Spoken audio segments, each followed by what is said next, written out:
it's happening like that. I feel like tennis is having yet another renaissance, especially Hmm. with the newer viewers, and there's so much talk of pickleball, this and that, and pickleball is great in its own right, but I feel like tennis is still, for the purists of us out there that Of still course. appreciate tennis, tennis is still the best. And I take nothing against pickleball. I think it's appealed to the masses and it's entry level. It's small barrier of entry to get in. It's awesome for the Sure. masses. It gets, and if anything, it helps. It's if anything, it's stolen more tennis players than it's brought to the tennis courts. You know what I Sure. mean? That's a whole other talk show. But Pickleball is the tennis that people think they're going to be playing when they start playing right, tennis. That's how I and feel about pickleball. those that don't understand how hard tennis is. I Right. still feel it's one of the hardest sports in the world.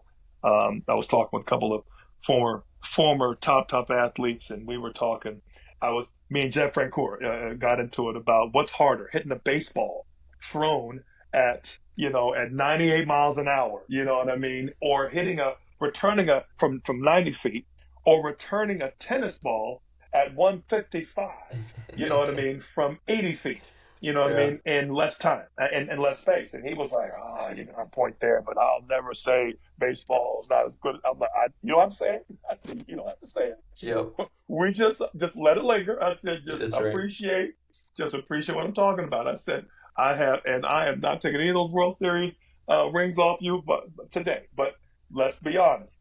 When you talk about difficulty, right? I told him, I said, you do 3 out of 10 for the lifetime of your career, you're Hall of Fame. 4 out of 10, you are super special. I Yep. said, you make 4 out of 10 on a tennis court, you're terrible. I mean, you miss 4 out of 10. You're Yeah. trash. You know what I mean? So Terrible. I was like, it's just a different mindset. And so I just say that to say the level of difficulty at any high level game of 12, high level game of ITFs, high level game NCAA's. I Yeah. mean, let alone the pros. I mean, come on. It's only those that have played enough can appreciate how hard it is. That's right. It's ridiculous. It's when you really see it live. And so that's why I'm interested in seeing this format, because anything to keep getting viewership.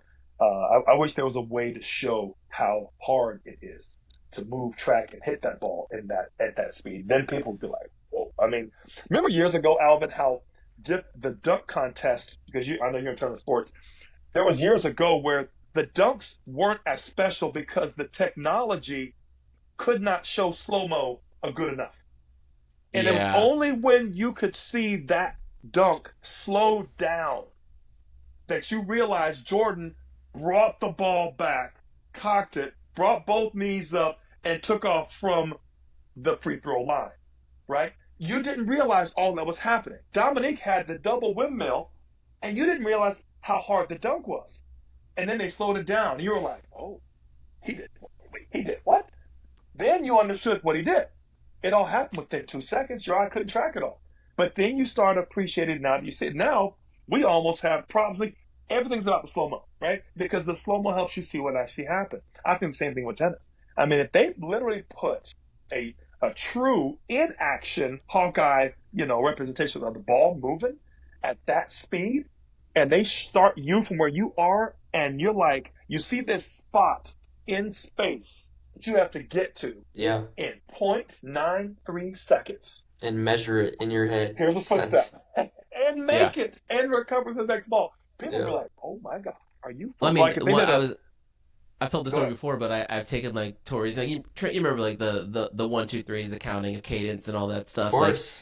I've obviously we've done it on the tennis court, but I did it once watching Rafa practice, and I was like, oh, I know I can't keep up with that. Like that's fast. I haven't Yeah. even gotten out of my and then the ball's already coming back. It's like Can't even those count guys. that fast. One, two, three, I one, two, can't three. count that fast. I'm Can't out of count that breath fast. counting that fast, Yeah, that's and right. they're just hitting up the middle. So it's like if people could Mhm. understand, like to your point, Tori, like if there's some way to kind of show, and actually, that since you mentioned my employer, we are this is the first year of our 10-year contract with the French Open to cover the French Open for the Nice. United States. It'll be on TNT and Max and so on and so forth. Awesome. But like having that in the broadcast, like even with those like integration with like a blaze pod or something, like yeah, put the blaze pod on pods on the floor. Like let's see Yeah. how fast this thing lights up and Yeah. see if you can keep up. See if you Um, can keep up. yeah, And that's a that's And that's Rafa, you know what I mean, who was phenomenal. What about you add that to Yannick Sinner and, and some of the guys that are banging now, they're like, ooh, buddy, it's It's only something getting that faster. it's Yep. only getting faster. You know what I And mean? the court's So, not getting any bigger either. That's no doubt. it's still tight. It's still tight. It's That's right. it is what it is.